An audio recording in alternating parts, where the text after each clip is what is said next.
अस्सलाम वालेकुम guys, this is Adeel Chauhan. आज का हमारा टॉपिक टाइप्स ऑफ लाइंस के बारे में है। लेकिन उससे पहले ये जानना ज़रूरी है कि हम ड्राइंग बनाते क्यों हैं। लाइन इंजीनियरिंग इंडस्ट्री में बहुत इम्पोर्टेंट रोल प्ले करती है। सिर्फ लफ्ज़ों से कम्प्लेक्स ड्राइंग को एक्सप्लेन करना इम्पॉसिबल है। और वैसे भी इंजीनियरिंग ड्राइंग एक वर्ल्ड वाइड लैंग्वेज बन चुकी है, जो कि इंजीनियर्स, डिज़ाइनर्स और टेक्नीशियन के दरमियान राब्ते का ज़रिया है। इससे हम किसी भी मुश्किल शक्ल को बहुत आसानी से समझा सकते हैं और समझ भी सकते हैं। जैसे अगर किसी को रास्ता बताना हो तो उसे लफ्ज़ों से बताने के बजाय अगर नक्शा दिखाकर लाइनों से समझाया जाए तो वो उसको समझने में आसानी होगी। इसलिए इंजीनियरिंग ड्राइंग सीखना इंजीनियर्स आर्किटेक्चर वगैरह के लिए ज़रूरी होता है, ताकि वो अपने जो ख़यालात हैं और डिज़ाइन हैं वो दूसरों को समझाने के लिए कागज़ के ऊपर ड्रा करें और दूसरों को समझाकर उस जो प्रोजेक्ट है उसे मुकम्मल किया जा सके। तो चलिए अब अपने टॉपिक की तरफ चलते हैं। तो सबसे पहले जो टाइप है वो है विजिबल लाइन। ये लाइन डार्क और थिक होती है और इसे ऑब्जेक्ट लाइन भी कहते हैं। इसका मकसद होता है जो चीज़ हमें वाज़े नज़र आ रही है उसे ज़ाहिर करना। आमतौर पर ये 0.6 mm थिक रखी जाती है। जैसे अभी आपको ये क्यूब नज़र आ रहा होगा, ये हमें सामने से ये लाइन नज़र आएगी, इसकी ये लाइन नज़र आएगी, ये चीज़ नज़र आएगी और ये चीज़ नज़र आएगी। तो ये ये जो रेड में है ये सारी ऑब्जेक्ट लाइंस हैं। उसके बाद आती है हिडन लाइन। तो ये लाइन लाइट डैश नैरो होती है, ठीक है। इसका मकसद छिपे हुए हिस्से को ज़ाहिर करना होता है। जो आपकी आई लेवल से चीज़ ऊपर हो उसे ज़ाहिर करना भी होता है।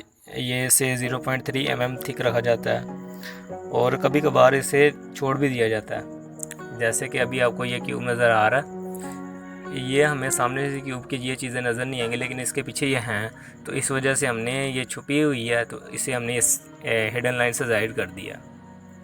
और दूसरी बात, और इसमें आप देख रहे हैं कि ये आई लेवल के ऊपर है। ये जो स्लैब है हमारी ये आई लेवल से ऊपर है, इसलिए मैंने यहाँ पे ये लगाई हुई है ये जो हिडन लाइन है।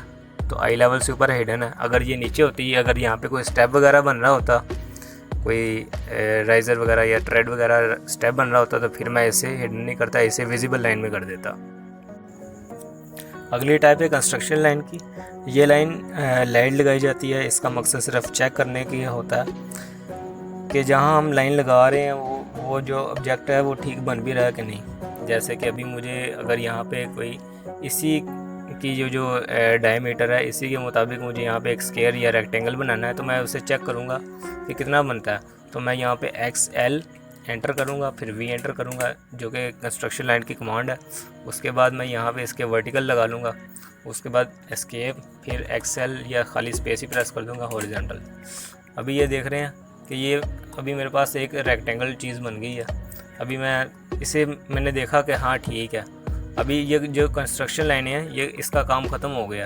अब इसे आप डिलीट भी कर सकते हैं, लेकिन उससे पहले आप जो आपने ऑब्जेक्ट बनाया अगर आप उसे रखना चाहते हैं तो आप उसे रख लें।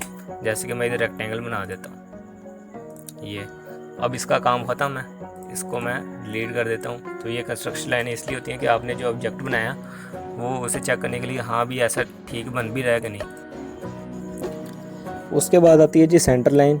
ये line long and short dashes के ऊपर मुश्तमिल होती है, ये जैसे कि आप नज़र आ रहा है। उसके बाद इसका मकसद किसी भी सिलेंड्रिकल शेप या राउंड या सर्कल उसके सेंटर में से गुजारना है। ये देखें ना कि इसके सेंटर में से ये गुजरी है और ये यहाँ पे हमारे पास सेंटर पॉइंट आ रहा है। तो सेंटर पॉइंट को वाज़ेह करना ही इसका मकसद होता है। उसके बाद आती है जी सेंटर लाइन। ये हल्की लाइनें होती हैं जो कि 45 डिग्री ज़ाविये पर लगाई जाती हैं। इसको हैच लाइन भी कहा जाता है, ठीक है जी।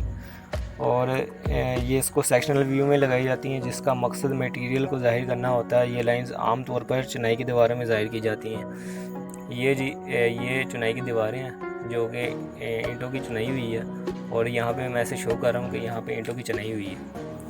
यहाँ पे भी और यहाँ पे भी ईंटों की चुनाई है, तो इसे मैं इससे ज़ाहिर कर रहा हूँ लाइंस लगा के। 45 डिग्री पे ये लाइंस लगी हुई हैं और ये हल्की हैं। इसका यही मतलब है कि यहाँ पे चुनाई हुई है और ये सेक्शन लाइनें से बोला जाता है। उसके बाद आती है जी डायमेंशन एंड एक्सटेंशन लाइन। तो जो डायमेंशन लाइन है वो किसी भी ऑब्जेक्ट की पैमाइश ज़ाहिर करने के लिए, डायमेंशन ज़ाहिर करने के लिए लगाई जाती है। जैसे कि ये हमारे पास डायमेंशन लाइन है, इसको हम डायमेंशन लाइन बोलेंगे। जो यहाँ से लेके यहाँ तक है इसे हम डायमेंशन लाइन बोलेंगे। और ये जो नंबर हमारे पास आ रहे हैं इसकी डायमेंशन आ रही है, इसकी पैमाइश आ रही है।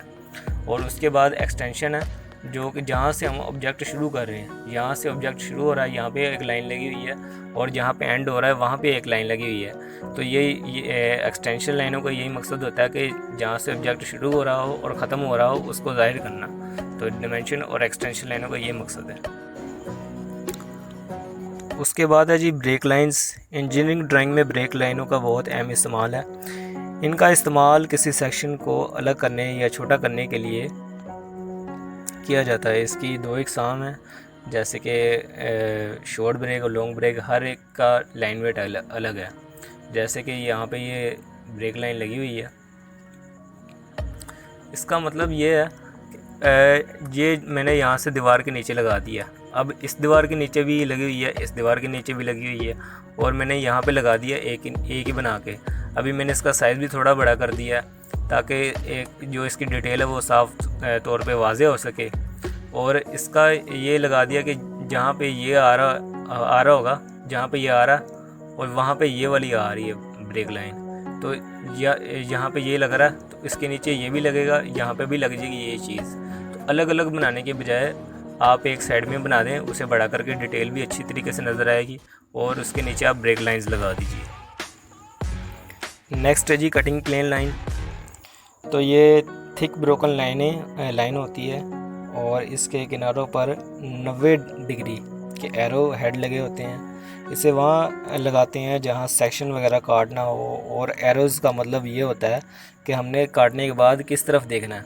जैसे कि ये हमारे पास अब एरो हेड इस तरफ है, तो जब हम सेक्शन यहाँ से काटेंगे इसका, जैसे कि मैंने यहाँ पे काटा भी हुआ है, अब हम इस तरफ देख रहे हैं, इसके यहाँ पे देख रहे हैं कि अब हम यहाँ से अगर चीज़ को काटा गया है, जब हम यहाँ से इस तरफ देखेंगे तो हमें क्या चीज़ें नज़र आएंगी, तो ये चीज़ें नज़र आएंगी। तो ये हमने इसे डिटेल में शो कर दिया सेक्शनल व्यू में।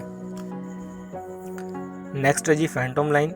इस लाइन का लाइन वेट हल्का होता है और ये लॉन्ग शॉर्ट डैशेस पर मुश्तमिल होता है, जैसा कि आपको नज़र आ रहा है। उसके बाद इससे किसी ऑब्जेक्ट के हिलते हुए हिस्से को ज़ाहिर करते हैं, और हिलने के बाद जिस जगह पर जाता है इसकी निशानदेही करते हैं।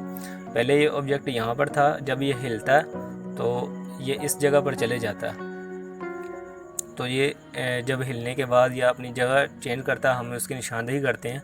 तो यही फैंटम लाइन का मकसद होता है कि ये इस एरिया में हरकत कर सकता है।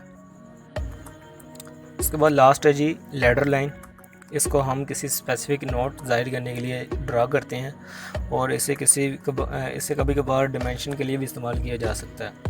आमतौर पर ये 30, 45 डिग्री या 60 डिग्री पर बनाए जाते हैं। इसके एक सिरे पर एरो लगा होता है और दूसरे सिरे पर टेक्स्ट लिखते हैं, कि जैसे कि ये हमारे पास एक लैडर है, ठीक है, और ये इसका एरो हेड है और ये इसका टेक्स्ट लिखा हुआ है।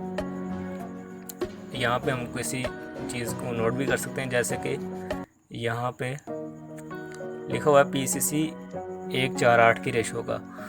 तो इसे हम यहाँ पे कुछ भी लिख सकते हैं अपनी मर्ज़ी के मुताबिक। तो ये थी आज की वीडियो। अगली वीडियो में आपसे मुलाकात होगी। Take care guys. Adeel Chauhan, over and out.